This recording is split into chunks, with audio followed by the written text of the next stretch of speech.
de loi du pays, autant que celui de la parole donnée, sont sacrés. Militaire, j'ai juré de défendre la patrie jusqu'au sacrifice suprême. Hier au pouvoir, aujourd'hui en dehors du pouvoir, je demeure plus que jamais fidèle à ce serment. En ce moment où le pays est de nouveau divisé, appelé par le destin, j'ai le devoir d'œuvrer à la recherche de la paix et de contribuer à la reconstruction de notre pays qui se meurt. C'est dans cet esprit que j'ai choisi ce moment pour exprimer ma sympathie à l'endroit de toutes les victimes du conflit en cours, de réconforter et marquer ma solidarité avec la population de la partie orientale.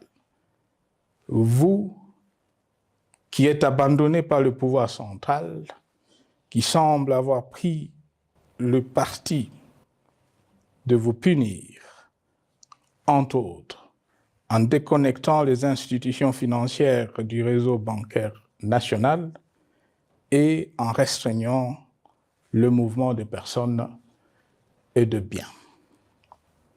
Ces décisions et bien d'autres vous asphyxient et rendent votre vie plus précaire que jamais.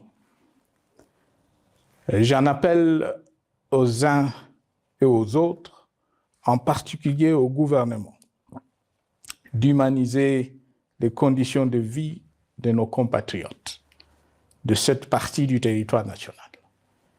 Ils ont droit à la vie, à la scolarisation de leurs enfants et aux autres conditions du bien-être. En entendant le rétablissement de l'autorité de l'État sur toute l'étendue du territoire national, j'invite les tenants du pouvoir à protéger la population. De même, l'armée, la justice, les autres structures en charge de l'ordre et de la sécurité doivent être véritablement au service de la population et répondre à ses aspirations. Mes chers compatriotes, de par mon expérience dans des situations similaires, le patriotisme et l'humanisme ont guidé le processus de règlement de conflits et ont porté de fruits dans le passé, aussi bien sur les champs de bataille que sur celui des négociations ou du dialogue. Notre pays avait été divisé de quasi-moitié pendant quelques années.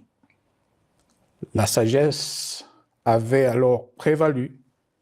Nous avions recollé le morceau et le pays a survécu dans son unité.